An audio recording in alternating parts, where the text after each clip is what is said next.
rahasia biar produk kalian rame dijualin sama afiliator.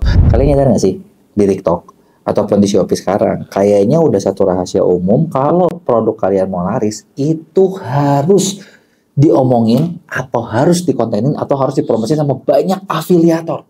Ketika produk lu banyak yang afiliat, udah jamin deh order gacor. Tapi kalau nggak ada yang affiliate, gitu lagi kan. Nah, yang jadi masalah adalah banyak banget seller yang ngalamin, yang sering curhat kalau mereka tuh susah banget dapat affiliator. Bener nggak?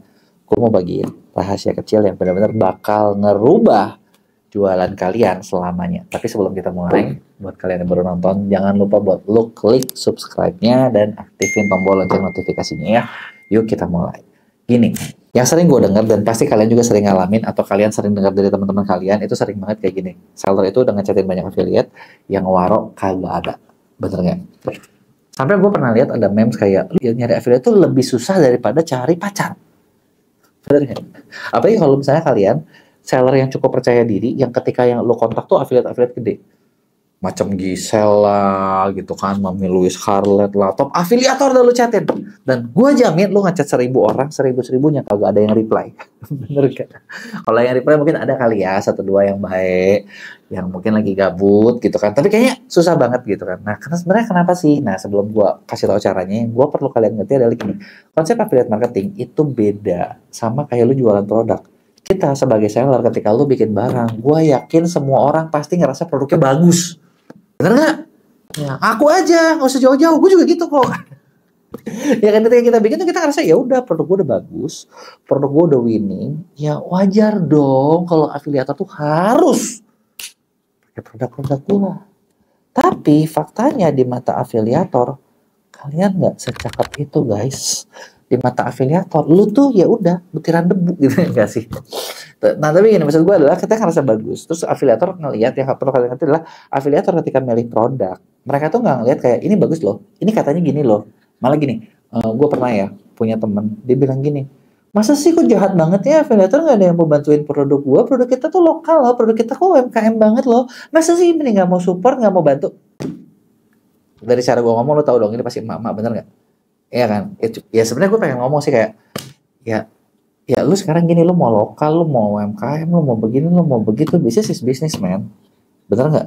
Lu bisnis, lu lokal, lu gini, lu nyari cuan kan, lu ngambil untung kan? Kata si affiliate, gue juga nyari untung dong, masa gue harus bantu lu cuma-cuma gitu kan? Emang lu siapa, kenal kagak, ini kagak, miskin bisa dibantuin, repot dong. Nah bener nggak? Nah makanya yang affiliate lihat, yang gue pengen kalian sadar adalah affiliate itu selalu ngelihat ketika satu produk itu mereka mau promosiin, mereka bakal lihat satu, ada beberapa yang mereka lihat, satu, ini produk gue gampang jual apa enggak. Kalau itu produk mereka nggak pede atau mereka nggak gampang jual, mereka bakal males.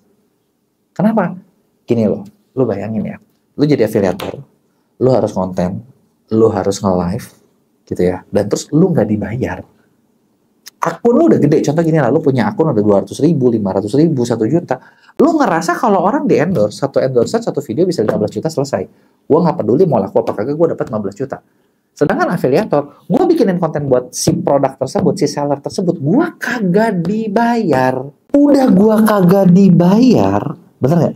Si affiliate juga rata-rata kalau yang gue tahu ya, karena kan kita dimnya punya afiliator lumayan banyak lah ya, di Shopee 4.000-an, di TikTok 1.000-an. Jadi gue ngobrol sama mereka, gue tahu insight kepalanya mereka. Kalau mereka udah bikin konten nggak laku, mereka tuh penasaran, ini kenapa nggak laku?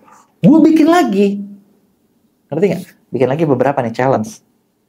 Terus nggak dibayar semua, sedangkan lu sehari kan lu tahu sendiri, ngepost itu ya kita emang mau ngepost berapa 100 video sehari, kagak bisa kan, udah ngeteknya capek, ngeditnya capek, punya tim harus dibayar, dan itu nol. Ya wajar dong kalau affiliate agak milih-milih, bener nggak? Jadi mau lu pakai sounding gua pemula apa, mereka nggak peduli gitu, mereka lihat satu gampang dijual apa kagak. Ini kunci pertama. Yang kedua, kalau lu kerja sama affiliate yang lebih gede, mereka bukan cuma lihat gampang dijual apa kagak, yang kedua adalah kalau produk gua laku, ini ketika konten gua hit, lu bisa supply nggak? Jangan sampai nanti gua udah bikin produk gua bagus, ya baru 2 hari, barangnya udah habis. Kesel mereka.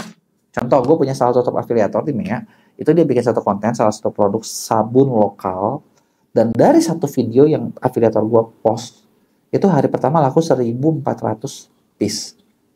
gitu ya. Dan si pro sellernya down langsung, habis barang. Nah 1.400 aja udah, ya cuma segitu doang dia bisanya, ngerti nggak? Dia udah bete. Lu kebayang nggak? Affiliate pemula gitu kan. Terus begitu dibikinin konten, sehari laku 20. Terus, ya stok kita cuma 5 kakak, maaf ya, mohon maaf. Ya wajar dong affiliate nggak mau.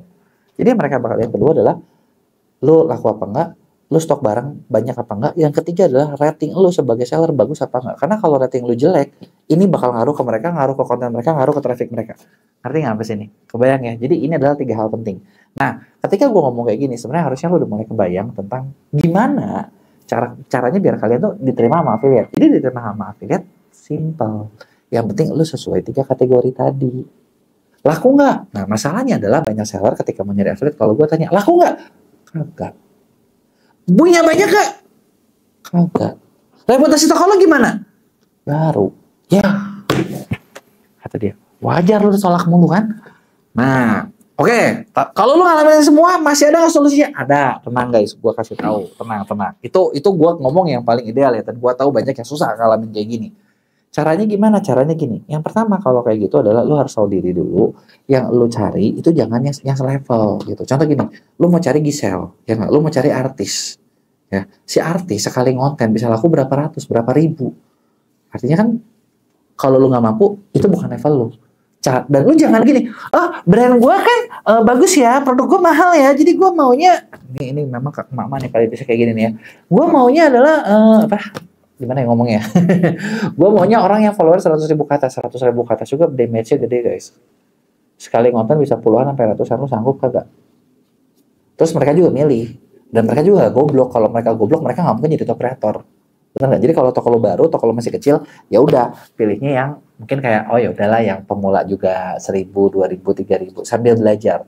Apakah mereka bakal laku? Gue kasih tahu sama kalian, bisa. Kenapa? Gue mau kasih tahu satu rahasia ke kalian.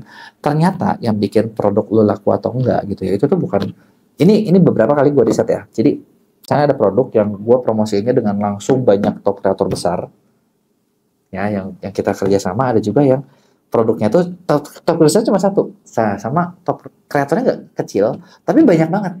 Dan lo tau nggak? Penjualannya ternyata 11-12. Gitu. Asal yang ininya banyak banget ya. Karena kenapa?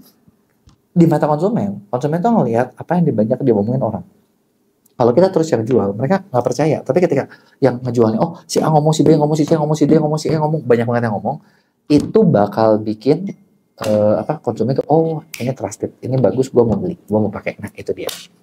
Jadi lu bisa pakai yang kecil-kecil, tapi lu pakai cukup banyak, jangan cuma 1-2, ya kan. Nah terus yang kedua adalah, ketika lu udah yang kedua adalah, ya pertama lu cari approach yang kecil-kecil boleh.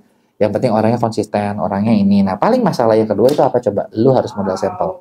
Kalau ngasih ke yang gede, lu mungkin sampelnya sedikit jumlahnya, tapi komplit, tapi gede gitu ya. Tapi mereka nggak mau sama lu. Nah, kalau yang kecil, jadinya mungkin lebih banyak. Itu aja problemnya. Nah, tapi meskipun kayak gitu, ini bisa laku. Salah satu klien gue jadi terkenal di TikTok karena waktu itu kita bisa ngurusin sampai 8.000, 11.000 afiliator. Sampel yang dia bagiin banyak, tapi dia dapat omset puluhan miliar. Ya, cuan juga dong, nggak salah dong. Bener nggak? Nah, jadi model kedua adalah lu kagak boleh pelit sampel. Nah, yang ketiga adalah sebenarnya gini, lu bisa bikin games di afiliator. Jadi kayak kalau ngejual sekian tuh dikasih apa, ngejual sekian tuh dikasih apa. Nah, itu bakal bikin makin bagus. Nangkep ya poin gue ya. Nah, sebenarnya, ada nggak cara di mana lu tuh bisa hemat sampel, tapi lu bisa dipostingin sama dikontenin sama banyak afiliator? Ada juga. Jadi gini, gue baru dapat programnya dari TikTok. Sebenarnya beberapa ada seller yang kita kerjain itu langsung dari TikTok. Jadi TikTok yang ngoper ke kita udah tahu jalan gitu ya. Nah, tapi di luar itu, gue tahu nggak semua kalian terpilih buat ikutan program ini. Nah, di ME kita punya service baru namanya jasa training video. Jadi training video itu gini, misalnya katakanlah lu punya produk, ini produknya buku affiliate ini, gitu ya. Gue tahu lu mau bagiin sampel ke banyak afiliator karena suka males. Lu kerja sama kita, gitu ya. Ini mungkin lebih murah daripada lu bagiin sampel, gitu ya. Nah, nanti dengan ketika kerja sama kita ada 2 macam modelnya. Pertama adalah gini, lu punya footage cukup banyak sesuai kriteria kita bakal terima footage lu dan kita bakal bikin konten lu itu jadi ratusan, puluhan sampai ratusan video. Dan kita bakal blast di banyak afiliator. Enak dong, bener ya? Afiliator kan mereka tinggal ngepostin gitu loh, mereka yang bagiin. Jadi produk lu mendadak kayak satu trending gitu, lu bisa lacak berapa video yang di track dan hasilnya kelihatan. Atau kedua, misalnya lu, gue nggak sempet sama sekali nih Bisa nggak lu kirim barang sampel cukup kita aja ke Dimea, kita yang bikinin footage-nya, nanti kita yang bakal nyebarin juga gitu. Enak kan, lu nggak usah ngapain kan, modal satu gitu loh, modal satu doang, tapi konten lu mendadak jadi wow gitu loh di banyak afiliator. Jadi itu adalah salah satu rahasianya gitu ya. Nah kalau misalnya ini lu kerjain manual bisa nggak? Bisa, tapi mungkin lu bakal lebih repot lagi. Dan kalau lu nggak punya koneksi banyak afiliator, lu bakal cukup buang waktu banyak buat ngelakuin. Karena kan harus dicari yang cocok kontennya, cocok niche-nya, cocok apanya, itu butuh PR lagi. Gitu ya. Nah, itu tadi adalah beberapa cara buat dapetin afiliator. Ada nggak cara yang lebih efektif lagi? Ada dong. Salah satu contohnya gimana? Ya lu kerjasama dengan MCM. MCN itu apa? MCN itu sebenarnya agensi yang menangani kreator. Kayak tadi yang gue bahas adalah gue menggabungkan fungsi Dimea sebagai MCN karena kita punya banyak kreator dengan fungsi Dimea sebagai agensi. Kita bisa buat ngedit, bikin konten dan lain sebagainya. Digabungin udah jadi satu macam deh. Lu udah enak banget tuh kerjanya gitu, dan harganya pun itu satu service yang sekarang tuh kayaknya di kita lagi cukup laku karena harganya murah banget. Harganya di bawah 5 juta lu bisa dapetin berbagai benefit kayak tadi. Udah disebar banyak afiliator dan view-nya tinggi. Nah, kalau di MCN bisa juga gini modelnya, misalnya kayak kita ngebelasin, nanti lu yang ngurus sendiri, itu pun bisa gitu. Jadi ada berbagai model cara, dan ini adalah cara-cara cepat dibandingin cara manual, itu lu cari satu-satu. Nah, gue nggak tahu kalian suka yang mana, tapi gue pengen tanya, menurut kalian anak mana? Lu tipe kalian mana nih? Lu cari satu-satu, lu chatin lu satu-satu orang gitu kan? Nggak dibalas ya udah lu jabanin, atau ya udah lu kerja sama-sama satu dua kayak kita, ya udah lu tinggal jalan, lu tinggal kerja sama kita, lu tahu beres, konversi makin naik. Nah, kasih tahu gue di komen, jangan lupa buat like video ini dan kirim ke teman-teman yang lain.